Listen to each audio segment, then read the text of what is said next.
He was found here. Nobody knows why. Nobody knows how he died. And the one person who might have known took everything to her grave. December 1st, 1948. A well-dressed man was found on a beach in Adelaide, Australia.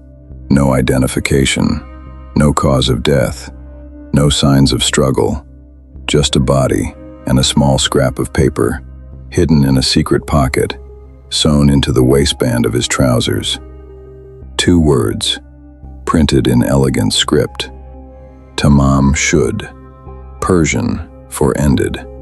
For 74 years, nobody knew who he was. Nobody knew how he died. And the one person who might have known took everything she knew to her grave. But here is what nobody tells you. In 2022, they finally gave him a name, and it didn't solve anything. It made everything considerably darker. He was well built, 5 feet 11, gray-blue eyes, ginger brown hair going gray at the sides. His clothing was immaculate, meticulously tailored, and completely stripped of every identifying label. Every single one, deliberately removed.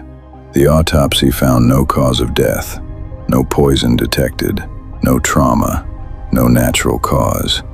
3 medical witnesses who testified at the inquest agreed on one thing: his death was not natural. He had no defensive wounds. He had eaten a meal sometime in the hours before he died, and he was found in a position that suggested he had simply sat down and stopped.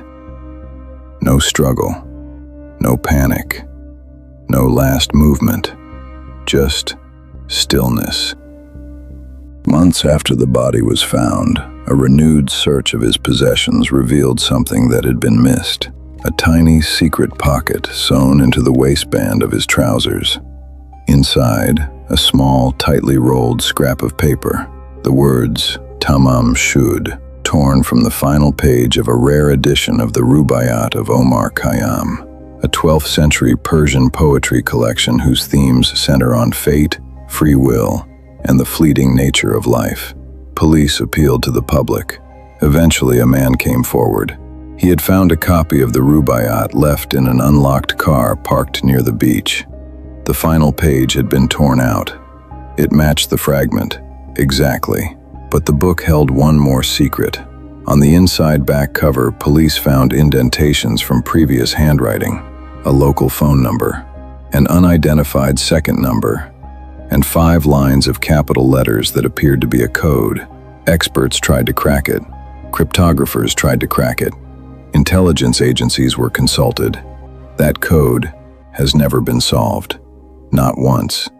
Not in 74 years. The phone number in the book led police to a woman. Her name was never officially released. For decades, researchers called her Jestin. She was a nurse. She lived in Glenelg, less than a mile from where the body was found. When police showed her a cast of the dead man's face, witnesses reported her reaction was not what they expected. She neither confirmed nor denied knowing him. She was never charged, never called as a witness. She died in 2007 and took everything she knew with her. But here is what most documentaries don't tell you. Jestin had given out copies of the Rubaiyat of Omar Khayyam as gifts to people she cared about. The dead man was found with a page torn from one of them. She knew exactly whose book it was, and she said nothing. For 74 years, he had no name. Then in July 2022, DNA extracted from hairs found in his plastered death mask finally identified him. His name was Carl Webb, an electrical engineer and instrument maker from Melbourne, born 1905. He had vanished from the public record in April 1947, 18 months before his body appeared on that beach. His wife, Dorothy, was a pharmacist. She understood exactly which substances could end a life and leave investigators with nothing to find. Their marriage was deeply unhappy. Webb loved poetry and wrote his own poems, most of them about mortality, which he claimed to be his greatest fascination. Dorothy had moved to a town 144 kilometers from Adelaide. Researchers believe Webb went there to find her. But here is the detail that stops everything cold. South Australia police have never officially confirmed the identification.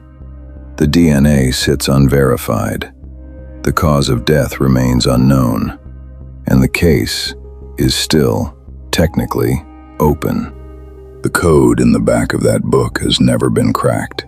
Some believe it was a Cold War spy cipher used by intelligence operatives in post-war Australia. Others believe it was nothing more than betting notes from a man who liked horse racing. The truth is, nobody knows. Carl Webb, if that is who he was, wrote poems about death, vanished for 18 months, ended up dead on a beach with no identification, a hidden message in his pocket, and a phone number connecting him to a woman who refused to speak. His wife was a pharmacist who knew how to poison without leaving a trace. The police never confirmed the DNA. The code was never cracked, and the scrap of paper found in that secret pocket, the one that started everything, just 2 words in Persian, is sitting in an evidence archive in Adelaide right now, waiting. He called it his greatest desire. The file says, Tamam Shud, ended. But nothing about this case has ever ended.